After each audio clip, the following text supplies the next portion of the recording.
तो चटर चटर ई जवानी भई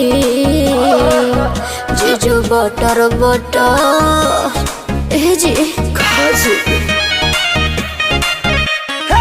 कोरी कमरिया से साड़ी हटा के डालब सटा के पिचुकारी सटा के। अच्छा ओ जीजू चले तो उदास हो जाए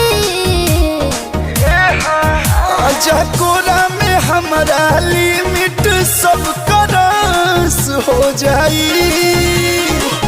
तो अब की फगुआ इतिहास हो जाई साली। अब की होली इतिहास हो जाई।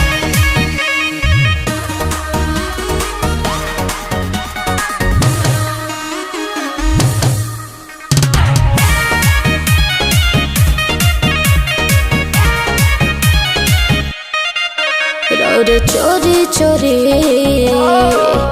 यह खाता चले जनी हसु प्रियंसु के कुछ पता चले बात बुझे नहीं